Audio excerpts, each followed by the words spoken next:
Bienvenue dans un nouveau vidéo de la chaîne intemporelle. Aujourd'hui, on va parler du style Old Money.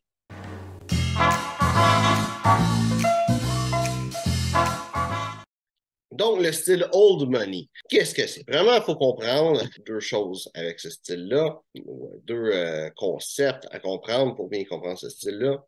C'est quoi Old Money? Donc, Old Money va à l'opposition de New Money. Old Money, c'est des personnes que leur famille a eu de l'argent, puis prend leur grand-père, leur arrière-grand-père, voire plus loin que ça, avaient de l'argent, sont riches, puis ils ont encore de l'argent qui vivent de cette richesse-là qui ont hérité. Ça, c'est le Old Money. Et le New Money, c'est quelqu'un qui est devenu riche de lui-même, on va penser de lui-même. Des fois, on peut s'imaginer quelqu'un qui s'est fait donner 1 million de dollars. On se dit, ah, mais là, il y avait de l'argent avant, mais quelqu'un qui est vraiment devenu riche. Puis ça s'inclurait quelqu'un qui s'est fait donner une certaine somme, à part si c'est une couple de milliards, là, mais c'est une certaine somme pour démarrer une business, mais qui a toute une bâtie de lui. Pourquoi est-ce que ce concept-là est vraiment important à savoir, c'est que le style old money, c'est des racines plus anciennes sur le style puis la philosophie de style. C'est des gens qui n'ont pas eu besoin de se soucier de l'argent, qui sont dans le monde de old money. On va parler du style après ça, puis l'esthétique de ce style-là après, là. Mais il y a une certaine chose à savoir avec ça. Le monde du old money n'a pas besoin de se prouver, ils se foutent de se prouver. D'un côté, parce qu'ils ont de l'argent de toute façon, puis de l'autre côté, des fois aussi, c'est des personnes connues. Si on pense, par exemple, à la royauté en Angleterre, ben, ce monde-là, ça fait partie du old money, puis ils ont de l'argent, peu importe, entre guillemets, peu importe qu'est-ce qui arrive, c'est sûr que c'est une guerre, tout ça. Mais ils ont cet argent-là et ils ont aussi le prestige de leur famille qui est là de toute façon. Fait qu'ils n'ont pas besoin de se versus le monde New Money, qui ont plus besoin de se prouver. Donc, la philosophie Old Money n'a pas le besoin de se prouver. Souvent, le monde, pour montrer qu'ils ont de l'argent, vont vouloir acheter des grosses marques. Là, on voit souvent quand les autres YouTubers parlent de ça, ils vont montrer le chandail Gucci ou des choses comme ça. Ils vont le monde soit new money ou même le monde qui sont pas riches, qui veulent faire à croire qu'ils ont de l'argent, ils vont acheter des vêtements avec des marques dessus, qu'on voit la marque pour montrer qu'ils sont capables de se payer ça. Le style old money, justement, pas besoin de se prouver et le monde de cet univers-là, pas besoin de se prouver. Ils vont pas chercher à avoir des marques, tout ça.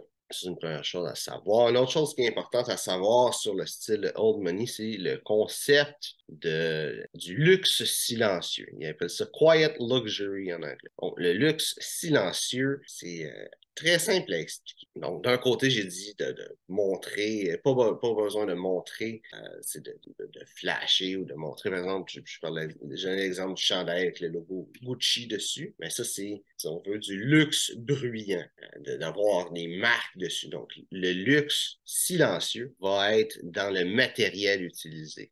Il va être des fois dans la coupe qui va être utilisée. Ça va être des petits détails. Un bon exemple que je peux donner de luxe silencieux, c'est le cachemire. Donc, si tu as besoin d'un chandail de chaud, tricoté, et tu t'en vas magasiner, tu vas peut-être avoir l'idée d'acheter quelque chose en coton. Si tu veux quelque chose qui va vraiment être chaud, on peut peut-être acheter quelque chose en laine mérino. Mais si tu veux quoi de bon, tu peux t'acheter un chandail cachemire. Un chandail cachemire qui va être généralement plus cher. Les moins chers que j'ai vus, ce serait dans le 250 $. Règle générale, un chandail cachemire, ça va être dans le 1000 $. Donc, si tu es prêt à acheter un chandail à 1000 $ en cachemire, c'est quelque chose qu'on appelle le luxe silencieux. Ton chandail en cachemire, ça a l'air d'un chandail en laine. Il n'y a pas de marque, ça ne dit rien. C'est juste qu'il est en cachemire. Quelqu'un qui connaît beaucoup les matériaux va s'en rendre compte. Toi, tu vas t'en rendre compte parce que tu l'as. Mais, versus de la laine mérino ou du coton, tu vas quand même avoir un chandail sur le dos. Tu vas avoir le même type de chandail, d'une façon différente. Un bon exemple que je peux donner de luxe silencieux, c'est Mark Zuckerberg. Mark Zuckerberg, il est reconnu pour avoir une paire de jeans, un t-shirt et quand il fait pas trop chaud, un coton ouaté, mais tous les vêtements qu'ils achètent viennent de la marque Brunello Cucinelli. On le sait parce que si tu veux juste regarder sur Internet, tu vas le voir, mais tu vas voir que son T-shirt, c'est un T-shirt à 250 $.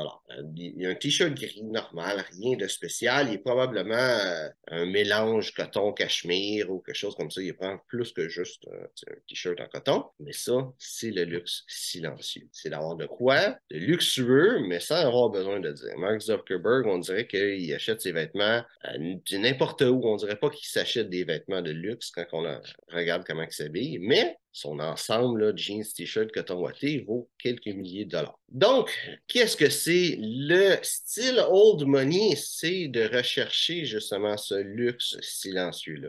C'est pas nécessairement quelqu'un qui va vraiment être old money, qui va vraiment avoir un paquet d'argent puis qui s'en fout, il va acheter des choses qui vont durer, qui vont être belles, qui vont être confortables, qui vont être d'un très beau matériau, et il va le faire sans nécessairement se soucier de l'argent. Et si toi, tu veux créer ce style-là pour toi, utiliser cette philosophie-là d'avoir les meilleurs matériaux possibles, c'est faisable de magasiner. C'est comme j'ai dit, le chandail en cachemire, tu achètes un chandail en cachemire de la marque L'Europeana à 1000 $ ou un chandail en cachemire de la marque Spear Mickey à 250 $. Quand tu as un chandail en cachemire, quand même, obligé de magasiner dans les marques les plus luxueuses qu'il n'y a pas. C'est sûr que avec le style old money, qu'est-ce que tu vas rechercher? C'est vraiment le matériel utilisé, la conception, comment que le vêtement est fait. Tu vas vraiment aller rechercher de quoi qui va être d'une meilleure qualité, voire même avec un tissu plus luxueux. Une autre chose aussi qui est vu beaucoup avec le style old money, ça va être les couleurs utilisées.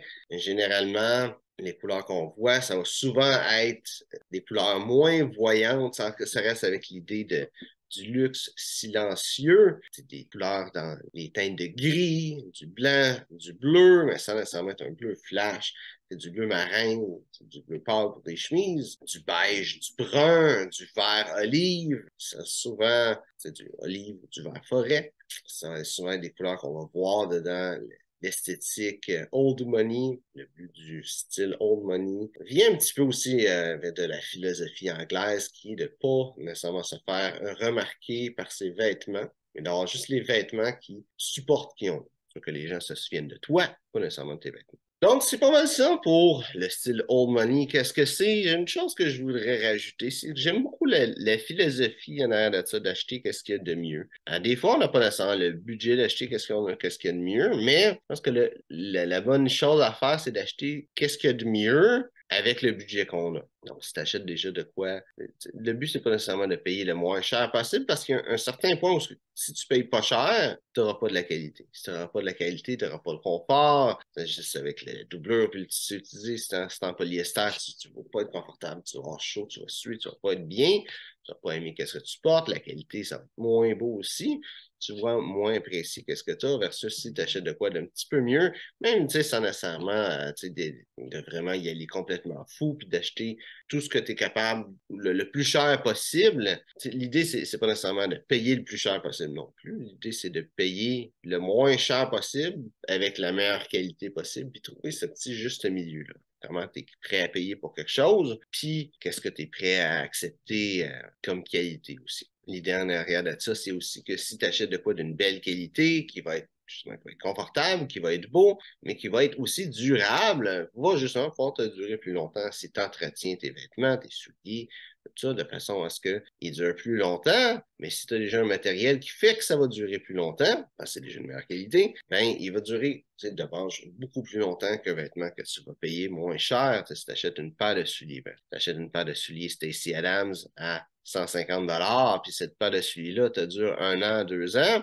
ben, tu n'es pas gagnant à acheter une paire de souliers qui va être 150 $ versus une paire de souliers qui va, mettons, être 300 $, qui est le double, mais qui, elle, va durer une dizaine d'années, puis que ces souliers-là, tu serais capable de changer la semelle pour à peu près 150 $ et qu'elle te dure encore un autre 10 ans après ça. Donc, des fois, d'acheter pas cher, d'acheter une mauvaise qualité, c'est même pas juste des fois, presque pas mal tout le temps, c'est pas une bonne idée.